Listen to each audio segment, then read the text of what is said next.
So here we are at Gwithian Towans long stay car park, and the beach is just off to the right. At the moment, in this time of year, November to March, it's free parking, and then various prices for different lengths of time when it's not winter time. And here we are. It's not a particularly warm day, but it is January, so what do people expect? All the same, there are at least a dozen or more surfers out there, and people in the car park getting their kit off. Crazy, man, but there we are. Gwithian Beach is part of the longest beach in Cornwall. The total length from one end to the other is about 4 miles, and it's great for families with tons of space and features all through the beach, including rock pools. And rock pools are often filled with marine life.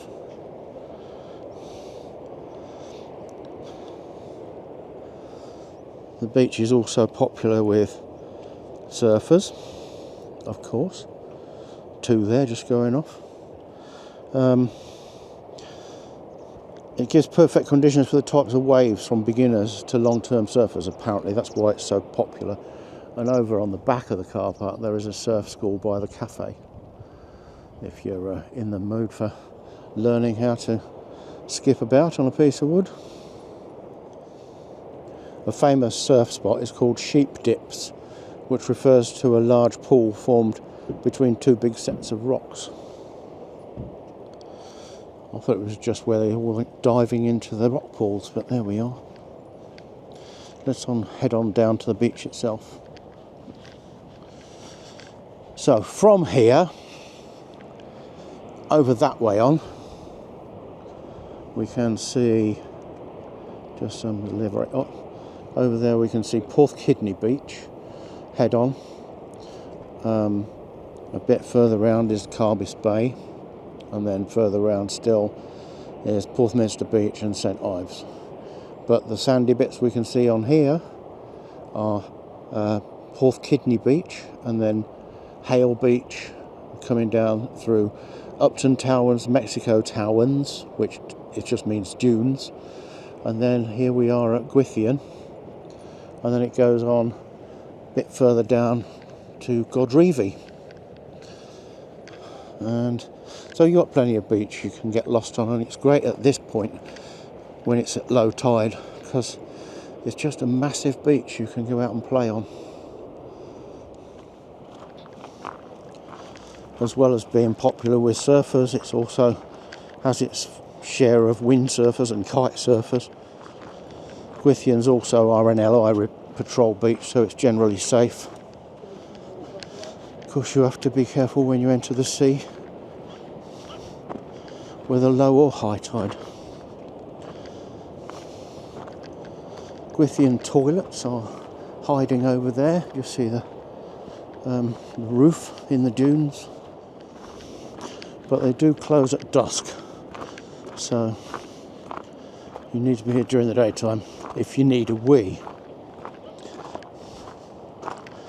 Low tide's the best time to visit, really, because it opens up this large expanse of sand, and it makes it perfect because there's more people can get on, do whatever they need to do, play cricket. I don't think anybody does that anymore, do they? Beach cricket. The back of the beach at Gwithian is generally quieter, and it's a great spot to find small rock pools. In fact, if we just stop here and have a look over there, there are 1 or 2 people climbing around, and there's a dog already in the pool swimming around. It's quite deep in there actually, but that place gets absolutely rammed with people in summer. Let's go down. There's part of a old mine shaft there. It's been covered up for safety, but they used to mine copper in this area. There's a man floating around in the air up there, hanging from a tea towel. It's very brave of him. You can just see him in the distance.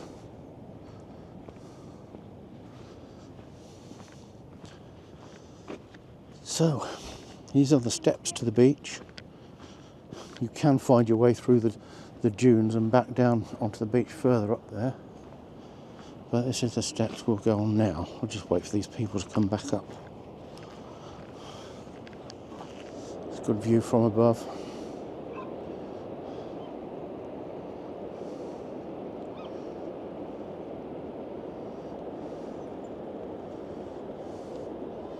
There's Piers and Jago down there having fun.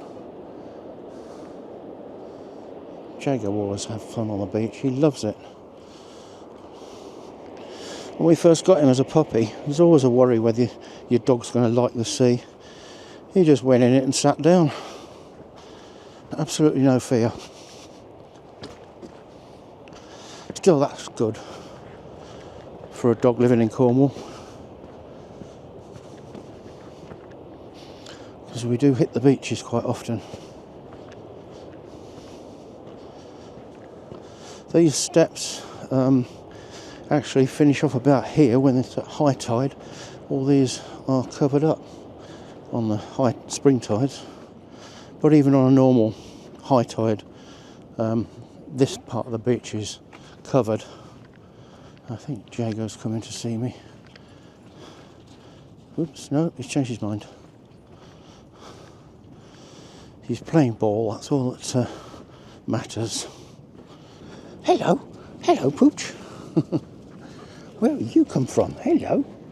Oh, I don't mind stroking you if you are wet. You're a good boy. Whose dog are you? Now more sandy. Yeah, in the spring, when you get spring tides, they can be quite dangerous if you're down here, especially if you hang about around these rocks. You don't want to get dashed into these and bonk your head. It won't be very nice. But anyway.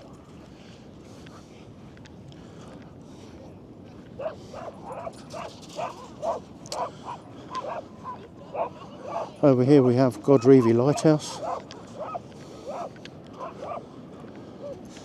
It's not been manned for many years. It's been automatic for a long time. The rocks on the back of the lighthouse have solar panels, and they charge up enough to keep the light going.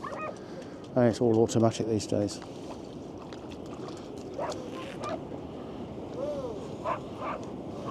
Where's your ball?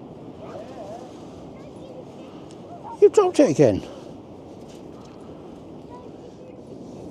The beach is dog friendly from the left of the steps there through the rocks and onto the beach over there. In the summertime this is supposed to be dog free, but in reality you will find people still bring their dogs down here. It's fairly relaxed. I've never seen anybody getting into trouble for it, but then again they should really take notice of the signs, because it could backfire and people could end up getting fined. So it's not very good. Try and stick to the rules. I mean, at the moment it's fine because it's still winter time. Thankfully we can use any parts of the beach,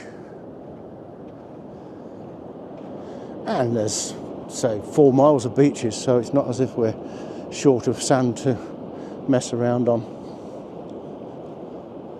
You can see as we're moving along, all that side of the rocks is dog friendly in the summertime. All of this is St. Ives Bay, and goes all the way around to St. Ives over there, sticking out into the sea.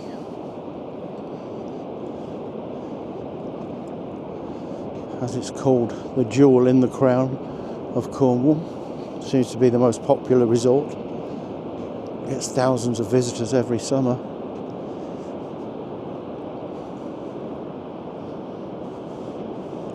It's also been very popular with artists for generations now.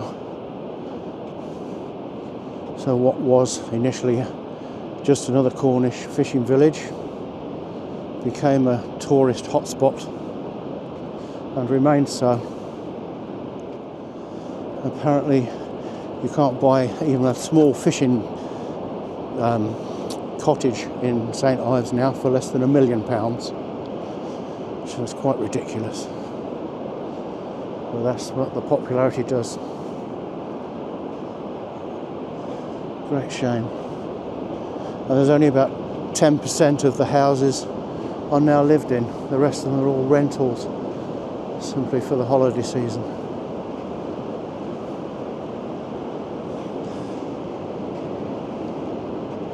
But that's St Ives. And here we are on Gwithian.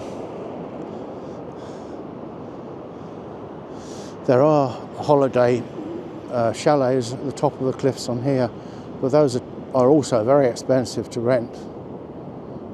Friends of ours rented them out, one of those out, and it was over £2,000 for a week.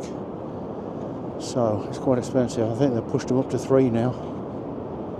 So if you want to stay down here for a fortnight, if you've got a spare 6,000 you don't want, then go for it. I don't know how people afford it, but they do.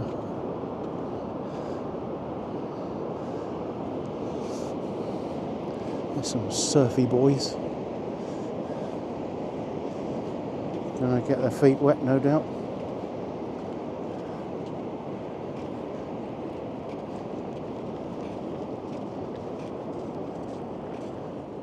I don't know if you can see, but above the rocks there, the surfers like to come down that pathway. It's about a 45-degree angle.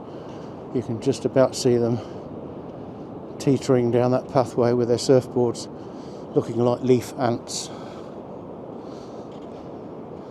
But here we are in January. This is how popular it is.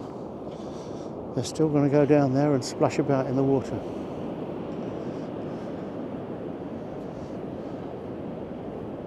Right, I'll go and catch up with Piers and the dog.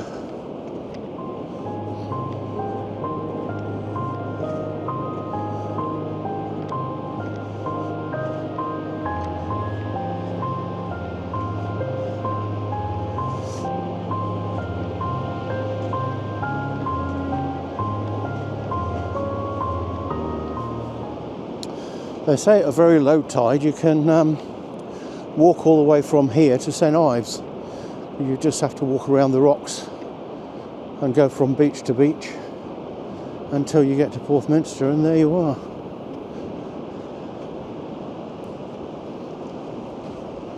You probably have to swim back though.